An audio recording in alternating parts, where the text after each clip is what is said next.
Welcome, and thank you for tuning in to Black Women Amplified, the podcast. Your host, Monica Wisdom Tyson, brings you downloadable conversations that matter to women around the globe. We discuss all things Black girl magic, amplify our voices, and transform our challenges into triumphs. Monica calls on her league of extraordinary women to push our boundaries, share their expertise, and stories of personal transformation. Welcome your host of Black Women Amplified, Monica Wisdom Tyson.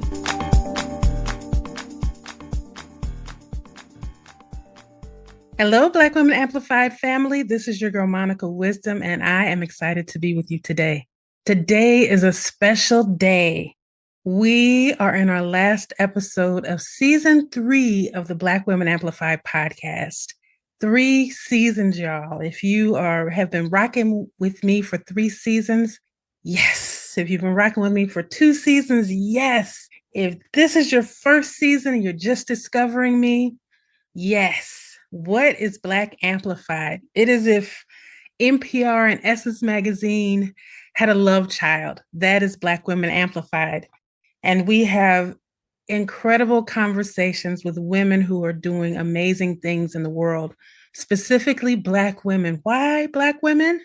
Because we need spaces to tell our stories where we can be vulnerable and free to be who we are, to be all that we are. And I always tell people that God is my agent.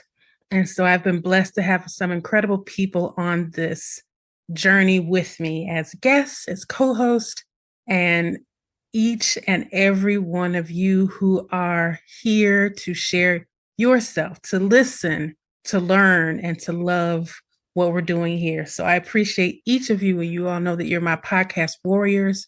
So thank you for your reviews. Thank you for rating. Thank you for subscribing. Thank you for sharing all the things that you do to get this message and this movement out into the world. We have literally reached Japan, Belgium, the continent of Africa, Europe, Canada, South America, the Caribbean islands. So to everybody all across the United States. So from the South to the North, we have a lot of people up in Connecticut. Shout out to Connecticut and St. Louis, my hometown. I love y'all. I really, really love y'all. If you want to learn what it takes to be strong in a society, St. Louis is that place because it is going to strengthen and sharpen your skills in life. I love my city. We are the culture. Truly, truly, truly. And I want to give some shout out thank yous. And so this episode is just a wrap up of the season, show some love to some people who have really made this experience beautiful and have supported it. A little bit behind the scenes with my guests and my co-hosts. And, just a shout out to my power partners, Vital Body. They have been really, really great. It's a product that I've used for over 20 years. And when I was a cosmetologist, I used it and recommended it to my clients because nutrition is a big part of hair care. So if you're having issues with your hair, people are like, oh, I need to get this cream. I need to get that cream. But a lot of your problems can be solved with nutrition and rest and water. That was my formula for my clients to have full, thick, luxurious hair. And like I told people, my claim to fame was all of my clients had their edges, all of their edges. So anyway, I want to get into this conversation. First of all, I want to thank my family. First of all, I want to thank God.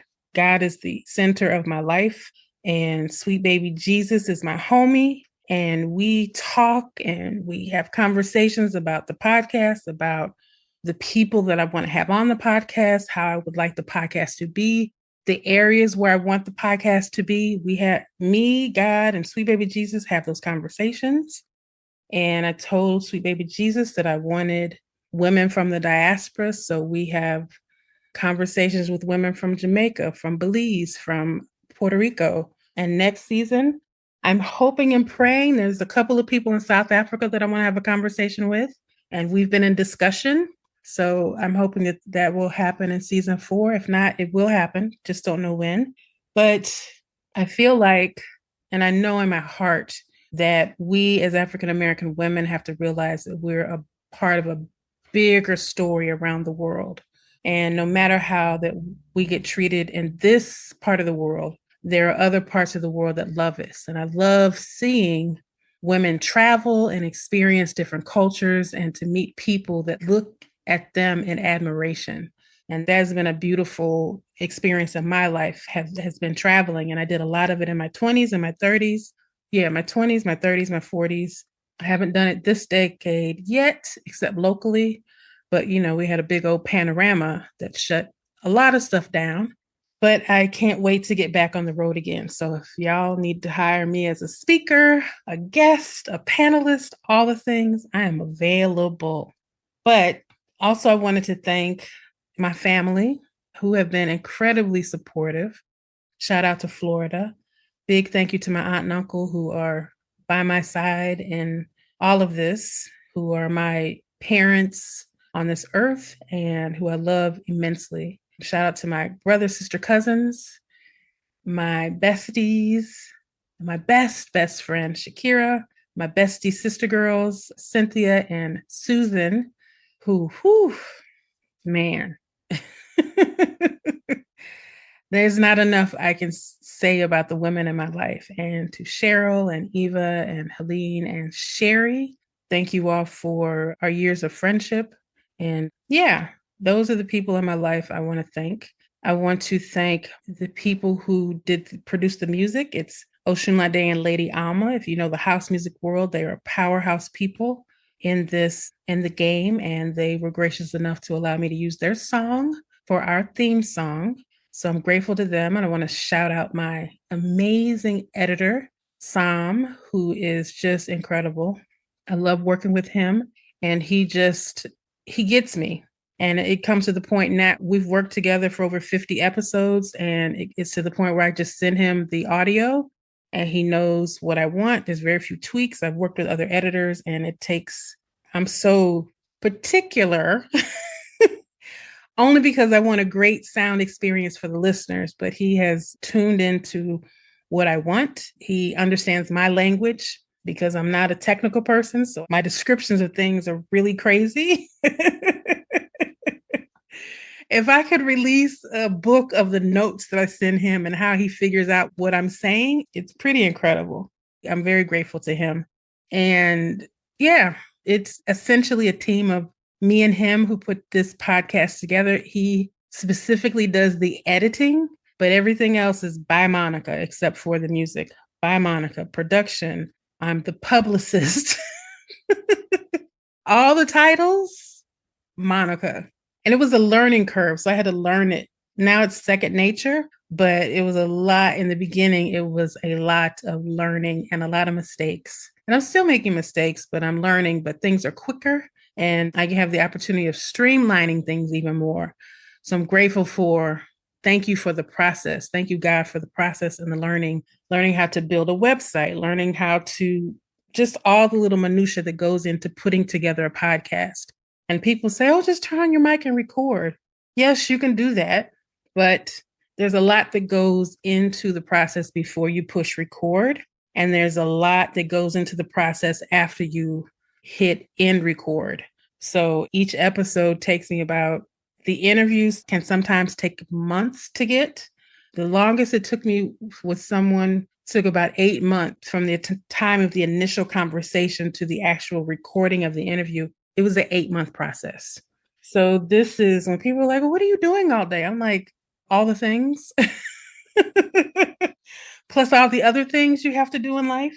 But because it is my purpose and it's my mission to ensure that Black women have safe spaces to share themselves, to tell their stories, and to share their perspectives, it's all worth it. It is all worth it. And especially the more you hear the noise out in the world, we have to have a place of refuge where we can have conversations with each other. And although we're ending season 4, I'm not clear on ending season 3. I'm not clear what season 4 will look like, but we will definitely have a more interactive experience. I don't know if I'm going to start a Patreon, if we're going to, how I'm going to do it. But I think that what's happening in the world, we need spaces where we can have true conversations. It's not about the rah-rah. as I like to call it. So thank you to Lady Alma, Oshunlade, Sam, my aunt and uncle, my tribe, my sister tribe, my bestie. Thank you all so much for rocking with me, especially over the last year or so. And y'all know what it is. And I have to thank, oh my God, these incredible women who I've had on this podcast. This every season, God just shows me the awesomeness, the awesomeness. And I came to the revelation that I'm not asking for all the things.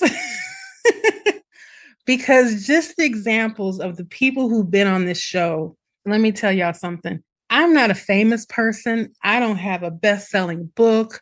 I don't have a platform of 10 million people. I mean, I'm top so far. I'm just at 40,000 people on Facebook, but I'm moving a lot of stuff over to YouTube and LinkedIn. But I'm just a regular girl sitting in front of a mic asking you all to listen. Shout out to all the people who love Notting Hill. So I have to say, this season was full of oh my God moments for me, and oh my God moments in the guests that said yes, and to the publicists that reached out. Shout out to the publicists that reach out, from HarperCollins and Simon and Schuster and Zando and Get Lifted. Like, shout out to the people who are seeing this and saying that they want their people on the podcast. And shout out to the women who said yes that I reached out to. I've reached out to many people. Many people say no because they want to be on the bigger platforms. They want to be wherever they want to be, and that's absolutely fine. But to the women who say yes to this, like Dr. Wynne Grant said to me, she said, Monica, you have created a sacred space. And I just want to thank you for creating a sacred space. She doesn't know. After I got off the conversation, I started crying because I was like, that's exactly how I wanted people to feel, that this is a sacred space where they can share their stories. Listen, the one thing Black women need is safety. We need to feel safe and loved and honored.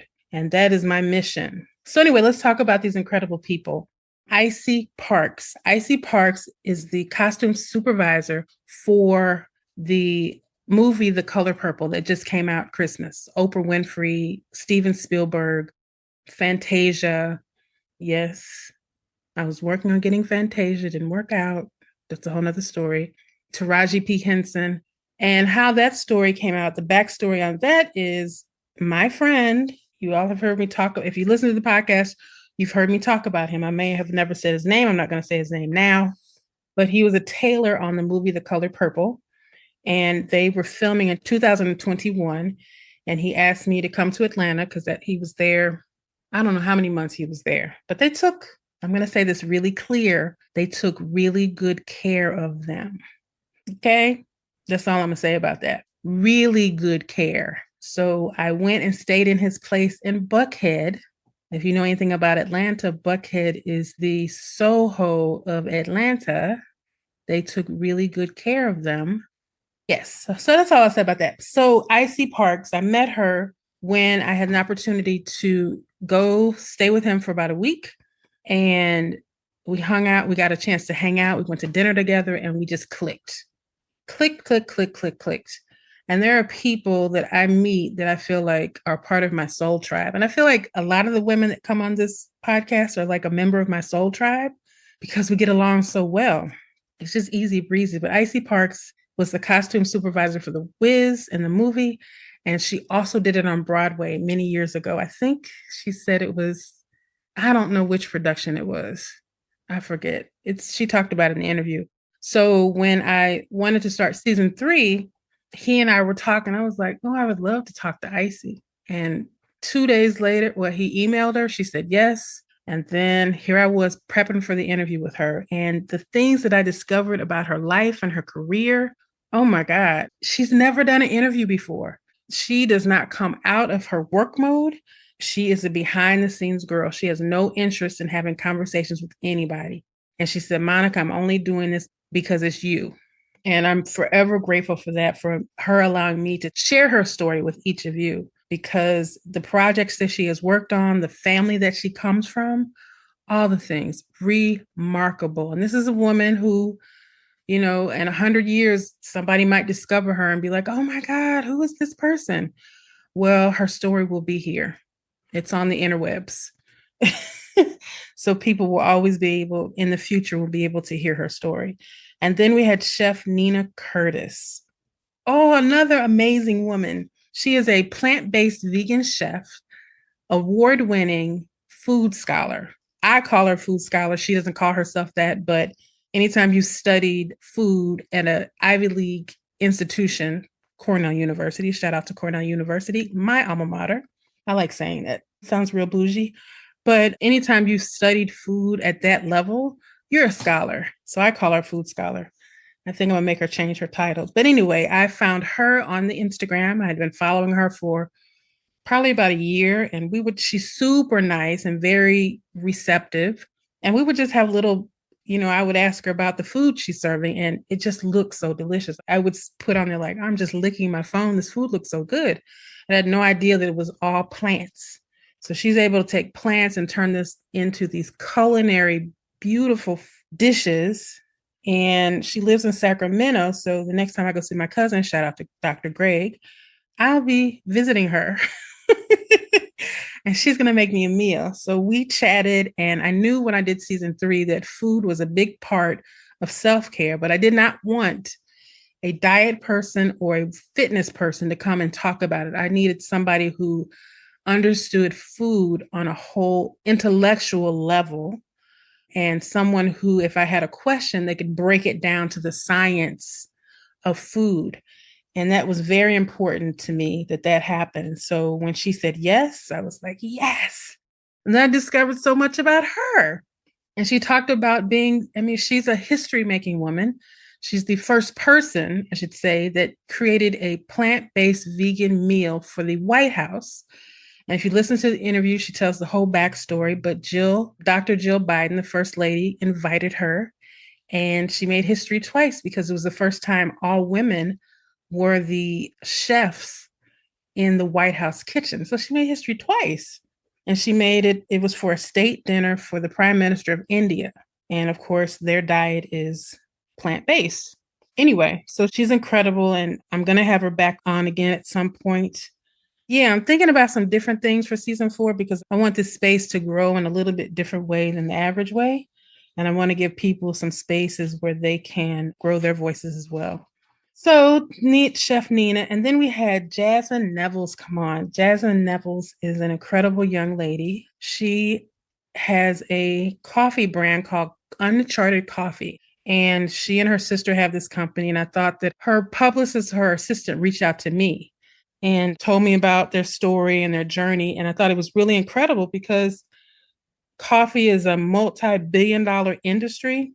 But of course, there's very few people of color in the industry, although most of the growers of people of color. And there's a lot of unfairness. So their mission is not only to create this coffee, but to create a fair market for coffee growers. And I thought that was really incredible. So she talked about her job and how she got into it and her culture and how growing up sparked her to want to get into the coffee business. So great conversation. I love talking to her. And then we had Annette Freeman. Annette is my girl. I have known her for many, many, many, many, many years. And a part of self-care is pleasure. So I had been looking for somebody for months to talk about pleasure, but I didn't want to have a conversation about sex. Not that there's anything wrong with it. I didn't want to have a conversation that was vulgar. And I talked to many people and it wasn't exactly what I wanted. And then one day she posted, she's my birthday twin. One day she posted about her new company. And I was like, oh, is that what you're doing now? Because she had been producer in television. She was one of the producers of the Today Show, especially Today Show in its heyday when Katie Couric was there. And she's done this incredible stuff in journalism and television production and producing documentaries. But now she's working with women and teaching them the power of pleasure. And so I said, oh, can you please come on the podcast and have a conversation? It was a fantastic conversation. And honestly, with my friends, we don't really talk about our jobs with each other. We just talk. And when I found out her history and her story and her journey, and then how she transitioned into what she's doing now. I was like, oh, wow, it was deep. Deep. It was great conversation. It's literally the number one conversation on the podcast still. And then we moved on to Professor Denny S. Bryce. Loved talking to her. She is an author and she wrote the book called Can't We Be Friends? Divine timing again. The interview happened around and the release happened around the release of her book. I don't remember how many books she's written, but she's an award-winning author.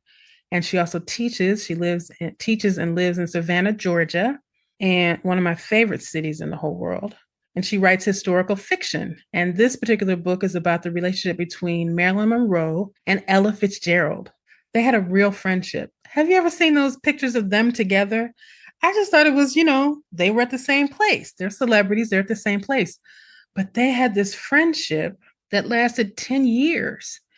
And Marilyn approached her because she wanted Ella to teach her how to sing because she was a serious actress and she really wanted to be a serious singer. And I was like, oh my goodness, had no idea. And yes, it's a fiction, but it's full of facts of their life. And it was just I learned a lot about Ella Fitzgerald. I learned a lot about Marilyn Monroe. It's a great book, great written book, great storytelling. And Professor Bryce was just amazing to talk to. Amazing to talk to. She has another book, I think it's called The Other Princess, and it's about the Queen Victoria's other daughter. And she talked about that as well. And the other thing that I loved is she graciously answered my questions about writing a book. So you got an academic view of publishing a book, which I love. So if you want to be an author and you want to know about the writing process, she got into all the minutiae of all of that. And I loved it. And then, oh my goodness, Chapel Hart. Again, divine timing. I get an email from Julie, and she's a DJ. She's a radio DJ. And she reached out to me about interviewing Chapel Hart.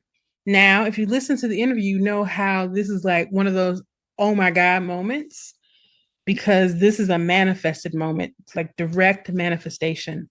And if you listen to the interview, you get the details of that. But I interviewed Chapel Hart. But the divine timing of this is it's just around the time Beyonce is releasing Cowboy Carter. So I have the interview. I released the interview. The next week or so, here comes Cowboy Carter. And I have this great conversation with these country music artists who are Black women and who've been in this game for 10 years or more from Mississippi. And I was just able to add to that conversation and I loved it. And then right after that, I re-released my conversation with Reese Palmer. We'll talk about that in a minute. But Chapel Hart came on and they were fantastic. It's three sisters and they have this traditional country song. And we had a conversation about the music industry, about the difference between Southern country and Western. I told them I didn't want to cosplay when I go to their concerts. I want to make sure I have it all together and it's authentic. But it was a great conversation. That literally happened in 3 days. Normally, I take a couple of weeks to prep for an interview, but this one, it was like, I got the email on Sunday, and by Thursday, child, I was pushing record. You talk about a crash course, but it just showed me I can do this really quickly. And another dream came true when I interviewed Dr. Ray Wynn Grant. That was another when I got the email from her people. She's under John Legend's publishing imprint called Get Lifted. And they are housed under Zando Publishing. When I got that email, I had to read it like 3 times, like, what is this? Because if you know me, you know that I'm like a nerd at heart, right? I'm a geek, I'm a nerd, I'm all of those things. I'm awkward, I'm all of those things. And one thing that I used to watch as a kid was Wild Kingdom. Wild Kingdom was one of my favorite shows. My dream, and I told my best friend this when she took me out for my birthday. She asked me, she said, what was your favorite conversation? I said, the one conversation that just really took my breath away was interviewing Dr. Ray Wynn Grant. She asked me why. I said, because as a kid, I wanted to work for National Geographics. And I wanted to be a photographer for National Geographics. This was my dream as a kid. So I wanted to go around the world and photograph the big animals. Maybe that's what I'll do next year. I'll pull out my camera and go do all of that. So when I got the email, I had to read it like 3 times. And I was like, I emailed the publishers back and I was so unprofessional. I was like, oh my God, I fangirled all the way out because she is the host of Mutual of Omaha's television show and the host of the same show I watched as a kid. Now, here's the backstory. Marlon Perkins is the creator of Wild Kingdom. Marlon Perkins is from St. Louis. I'm from St. Louis. Marlon Perkins used to be the director at the zoo. When I was a kid, I used to go to my mom used to take us to the zoo all the time. We have the best zoo in the country and it's free. And now there's a Black girl at the helm. I was in heaven. I was like, oh my God, there's something I would never saw because I never saw Black girls out there photographing big wild animals. So to read her story, her book is called Wildlife. It's a memoir. It's amazing. So having a conversation with her, I could really, really geek out. And she was right there with me. And we had a conversation that was really like, I felt seen in her story because I was that girl who wanted to do things that they said Black girls couldn't do, or Black girls didn't do, or Black girls don't do this, and Black girls don't do that. And I always went to the left of that. And she did the same thing. She followed her heart. I followed my heart. So I felt a real kindredness, if that's a word, with her. Plus, she's brilliant. She's beautiful. She's smart. She's funny. And her book told all the things. I was like, and you are only 38. I can't imagine what 58 is going to look like. So that was a true dream come true because not only did Marlon Perkins come, but I knew his daughter, Marguerite. I worked in a salon and she was a client there. And somebody told me who her dad was. And I was like, what? So I came up to her, I was like, and I just, you know me, I'll talk to a tree. And so every time she came in, I would ask her and she would tell me all these amazing stories about growing up in Kenya and being on the safari and working with her dad. And now she has her own show. It's not her dad's show. She has her very own show. And it was just one of those full circle moments of like, wow, this is just one of those moments of wow. Then our final conversation interview was Ishi Robinson. Ishi Robinson, she put out her debut book called Sweetness in the Skin. And it's about a young girl growing up in Jamaica. And we talked about all the things from all the themes in her book. I really enjoyed the book. It's a coming of age story. So when I got the email about interviewing her, it took me a minute to say yes, because I didn't know how I was going to relate to a story about a 14-year-old girl, but I did. And I really enjoyed the book. And it's pretty, pretty powerful for what it is. And I told her, even in the interview, I said, I hope they make this into a movie because Pumpkin Patterson was just a powerful, ingenious young girl. And it was a great book to read. And that's the thing when I interview authors, I read their books because I just think it's important to know what I'm talking about. And so that's why I don't interview every author because I'm not interested in every author's book. And that's just the truth. But when I interview people, I have to find a reason that feels good, that fits in with the environment that I'm creating here. And I want them to be really interesting people so I can have a great conversation. And Ishi Robinson was very interesting. She was my very first international interview. She was in Berlin. So it was noon my time. It was 7 p.m. her time, I believe. And we just had a great conversation. We actually talked 30 minutes before I pushed record, and we talked 30 minutes after I ended the recording. So we just had a great conversation. I told her I would love her to come back because the book at the time of the recording wasn't out. All of the authors that I interviewed, it was prior to their books being released. And so I got the books ahead of time. I read the books, did the interview. So same thing with Ishi. So I couldn't ask her certain questions that I wanted to ask about the book because the book wasn't out yet. So every question I had was a spoiler question, but we had a great conversation and we had a really deep conversation about colorism. And what I took from this is Black people around the globe are dealing with the same things that Black Americans deal with. And oftentimes we don't see their journeys and their struggles and their concerns. You know, we talk about family and community and all this, but also a big part of community is seeing people's individual challenges. You know, a person in Puerto Rico is going to have a different set of challenges than a person in the Dominican Republic and the Grand Cayman Islands, all the different places in the Caribbean. But at the end of the day, you know, we all got dropped off from the same boats, different stops, same boats. So we all have a collective shared struggle that I think that should connect us as opposed to separating us out. And then moving on, we revisited some of my favorite conversations. Reese Palmer, like I mentioned, I said, well, I can't have Chapel Hart on and not put Reese Palmer right after her. So Reese Palmer, who I just chatted with, we chat on the Instagram, but she's also from St. Louis. And it was interesting, just a little side story. When I went to interview Chapel Hill, because it was so fast, I didn't have a lot of time to think about it. So I contacted Reese. She also has her own show called Color Me Country that she does interviews and radio shows and all the things on Apple Music.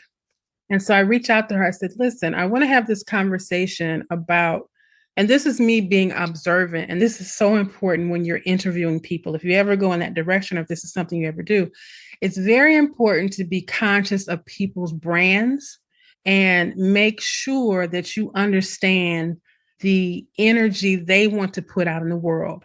It's not about this, me interviewing people is not about me. It's about me being curious about them. So one thing I noticed about Chapel Hart is they have this very wholesome image. And in researching the 3 days that I had to research, watching other interviews, they don't talk about certain topics. And, you know, in Black Women Amplify, we talk about all the things. So I was like, how I couldn't get my head around how to ask them questions about being Black in the realm of Nashville, in the realm of country music, without it being, you know, because I can get rah-rah when I talk about race. I didn't want to be rah-rah with them, but I wanted to give them space to talk about it. So I reached out to Reese. Reese was happened to be in Nashville recording. I said, hey, girl, hey, listen, because when Reese and I talk about race, we go rah-rah. Like we go there. Two St. Louis girls, you can't help it. But I knew I wanted to approach a different direction with them. And she said, talk about this. And it was just one simple sentence and it opened up everything for me. So shout out to Reese. Thank you for that. I was like, girl, thank you. And that's sisterhood, right? We're not competing. We're in this together. And I said, thank you. So she said, ask them like this. And that was it. And it opened it up and I was able to put together a solid interview with them. And even they were like, was amazing. They thanked me and, you know, told me to keep going, keep doing it because I'm doing a great thing. And they said they would come back. But we'll see. So I had Reese Palmer. I brought back her interview. And Reese, let me say about God. God is amazing. Reese, her first album that she put out, she was the first person to chart on country music in over 27 years. But that particular album, as she talked about in her interview, she lost the rights to her music and she didn't have her masters and she lost the rights to her name. So she has been with a litigious fight about her masters for this first album. She finally got them back. She's got them remastered and she has re-released them. Her first album entitled Reese Palmer.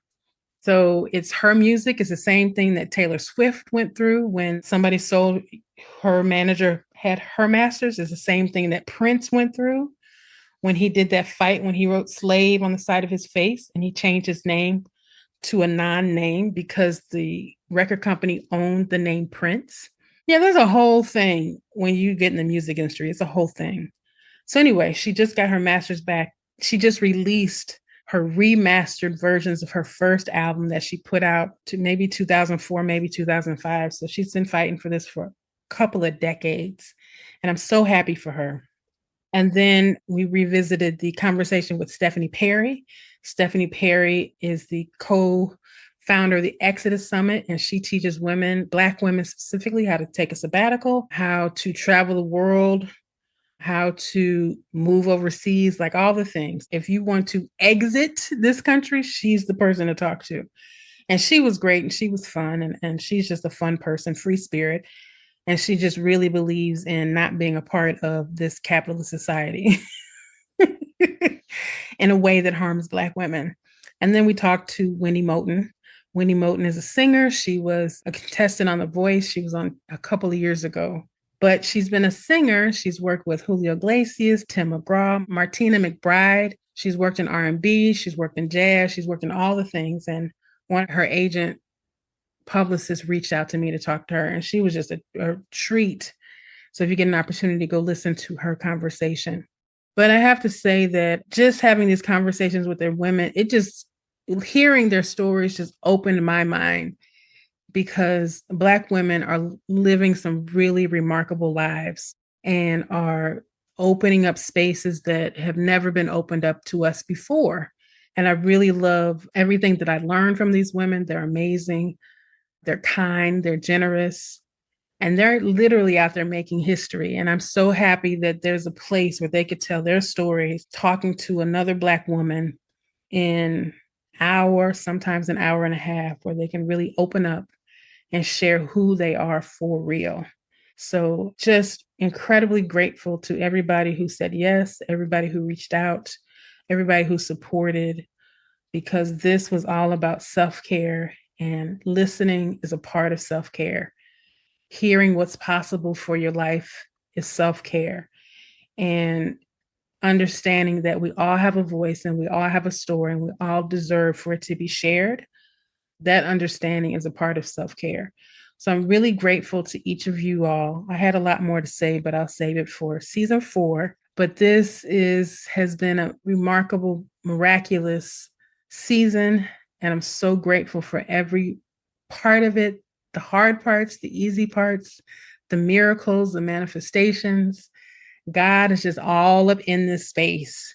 And I am incredibly grateful to everybody who supports this podcast and all the people around the world, whether you're one person in one country or you're hundreds of people in a city. I just want to say thank you. And I'm very grateful for each of you. And I pray that each of you find peace, joy, and purpose in your lives, and that whatever your dreams are, make them bigger, shout them louder, and let the world hear your story.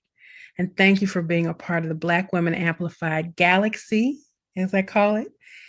And thank you for being a part of this family. You are appreciated, you are loved, and I honor your time that you give to me every week.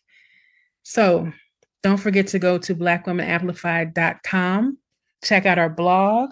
I almost forgot. Child. Oh my God. I can't believe I almost forgot to say this. Outside of the podcast, there's been some really great things that have happened. And I'll just run through it really quickly. I'll talk about it more in season 4. But Mahogany, which is a subsidiary of Hallmark Cards, they have a division specifically for Black women called Mahogany. And about 4 times a year, they ask people to submit an essay about their lives. I got an email last week that said mine got accepted. I don't know when it's going to come out or what the whole process is. But when I got the email, I literally started crying, because I have been trying for 6 years. I have submitted for 6 years. Because another one of my dreams is like, oh, one day I just want to write greeting cards for Hallmark. I would love to sit down and write beautiful greeting cards. Ever since I saw the Jill Scott collection and the Maya Angelou collection, I was like, I want the Monica Wisdom collection. So it was just step one. And I even emailed the president of the company. Y'all, listen, I emailed president. I find their names and numbers and I email them. And I was like, can you sponsor this podcast? And she said, thank you, but we have our own podcast, so it'd be a conflict of interest. I was like, oh, shoot. Oh, shoot. Oh, shucks. Because I would have loved to have said, sponsored by Mahogany. But anyway, so they said yes. Second thing, I went through the NASDAQ Milestone Program, which is a program for entrepreneurs, because I have been getting my uncle told me, go out and get the credentials, get the credibility. So NASDAQ is a part of my credibility. I need to put it in my bio. But so this week, my picture, along with the other graduates, was highlighted on the NASDAQ billboard in Times Square, New York. So my picture is out there. I'm going to post it on the Instagram if you want to go see it, but I'm up there with the other students. But Black Women Amplified has made it to NASDAQ. Yes. And then the third thing I want to say is that I was interviewed by the Associated Press, AP. Why? Because I put my story on my blog and then I tweeted about it. And a journalist, an entertainment journalist from the Associated Press reached out to me on Twitter and said, hey, I would love to talk to you about this situation. So if you go to blackwomenamplified.com, blackwomenamplified.com, you can read the blog post that I put up about when country music fell out of love with me. And so me putting my story out, me tweeting about it. Y'all, I'm in an article about Cowboy Carter and Beyonce and Black Opry and Reese Palmer talking about my experience in country music and why I was a fan and why I became an unfan and why I now fan again. And guess what else is listed in the article? Black Women Amplified. God is my agent. Yay! Listen, this is all because of y'all. And this is all because of God. And I'm just so, there's the lows, the lows, and then there are the highs. And I'm grateful for all of it. I'm thankful for this whole journey. So anyway, before I go into a whole nother conversation, just thank you all again for being my podcast warriors out in the streets, spreading the message and the podcast to your people in your circles. And I'm grateful to each of you for joining us, for subscribing, for listening to these stories. I'm forever grateful to the women who are our guests and our co-hosts. I'm grateful for God giving me inspiration for empowering conversations that I have with each of you. And I will see you in season 4. It won't be long.